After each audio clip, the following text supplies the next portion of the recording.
represented by the late speaker from the opposition team. And we all know that a good debate must have a stand. Any debate without a stand is a standless debate, and also an armchair debate. And also, a debate fallacy was committed by the late speaker from the opposition side. Therefore, panel of adjudicators, you shall take note of this, known as appeal to PT. And also, no case the bishop in her speech. Proceeding.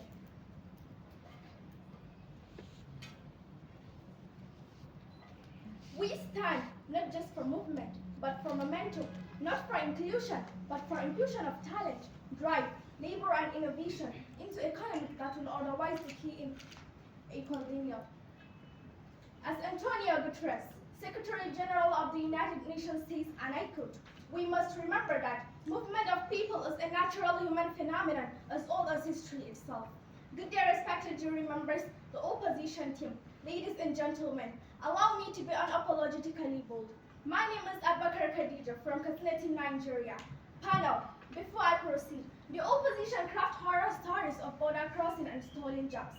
We deliver the economic manuscript of the importance of migration in boosting the economic growth of Rwanda and other African countries at large. Migration isn't the subplot, it is the protagonist. It does not follow growth, but rather it is. Members of the House, before I proceed, members of the House, as the first supporting speaker, I will extend our bench with fresh points on why we propose that migration boost the economic growth of a country. I will also engage deeply with anticipated opposition points and do justice to this humble motion.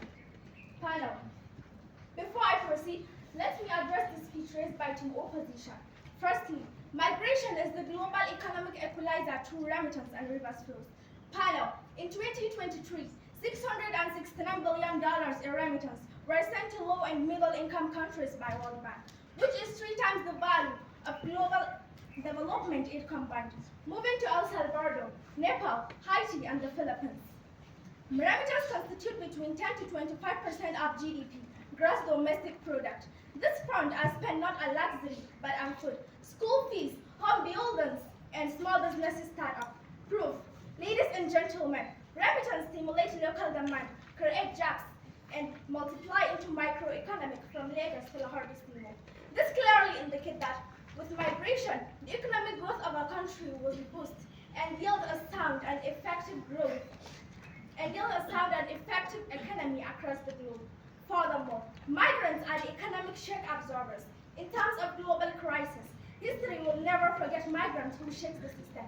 During COVID-19 pandemic, migrant workers were disproportionately represented in frontline jobs, healthcare, logistics, and sanitation.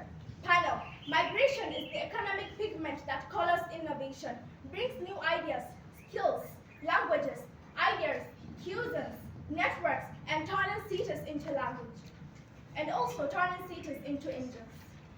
But I wondered why the opposition denied our fact that migration boosts the economic growth. Members of the House, the opposition claim that migration caused job loss. But the opposition should understand that their claim is unfounded, because Harvard meta-studies showed that migrants have a positive effect on native employment.